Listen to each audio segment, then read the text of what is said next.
everyone, hope you're staying nice and safe. Thought I would read you one of my favourite books, The Snail and the Whale. This is the tale of the tiny snail and a great big grey blue humpback whale. This is the rock as black as soot, and this is the snail with the itchy foot.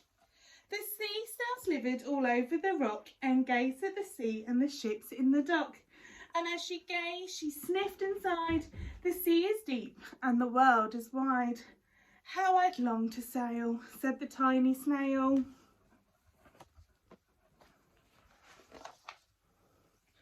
These are the other snails in the flock who all clung tight to the smooth black rock and said to the snail with the itchy foot, "Be quiet, don't wriggle, sit still, stay put."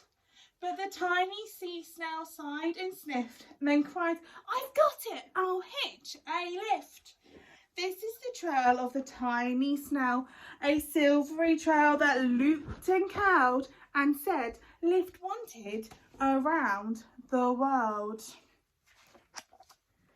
This is the whale who came one night when the tide was high and the stars were bright, a humpback whale immensely long, who sang to the snail a wonderful song of shimmering ice and coral caves and shooting stars and enormous waves. And this is the tale of the humpback whale. He held it out of the starlit sea and said to the snail, "Come sail with me."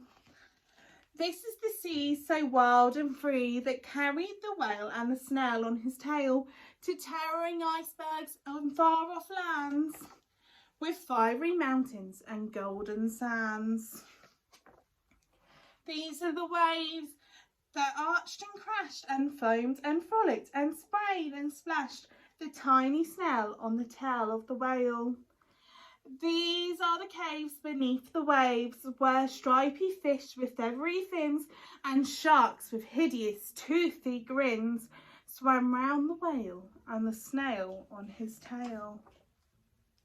This is the sky so vast and high, sometimes sunny, blue and warm, sometimes filled with a thunderstorm, with zigzag lightning flashing and frightening the tiny snail on the tail of the whale. And as she gazed at the sky, the sea and the land, the waves and the caves and the golden sand, she gazed and gazed, amazed by it all. She said to the whale, "I feel so small." But then came the day the whale lost its way. These are the speedboats running a race, zigzag zooming all over the place, upsetting the whale with their ear-splitting roar, making him swim too close to the shore. This is the tide slipping away. And this is the whale lying beached in the bay. "Quick off the sand, back to sea," cried the snail. "I can't move on land, I'm too big," moaned the whale.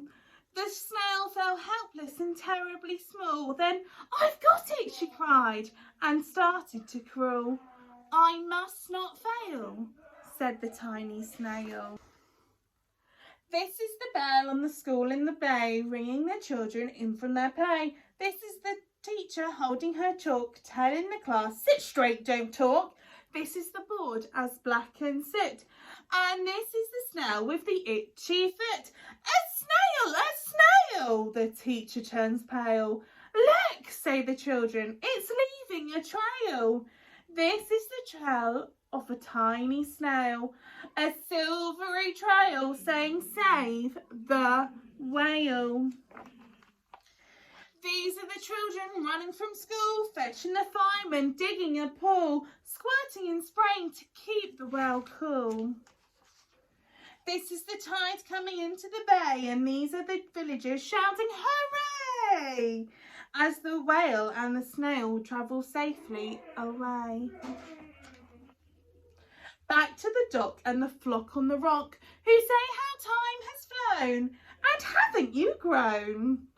And the whale and the snail told of their wonderful tale of shimmering ice and coral caves and shooting stars and enormous waves, and how of the snail so small and frail, with her looping curling silvery trail, saved the life of a humpback whale. Then the humpback whale held out his tail and uncalled Snail after snail after snail. And they sang to the sea as they all set sail on the tail of the great big humpback whale. I hope you all enjoyed that. Miss you all. Can't wait to go back to normal. Bye.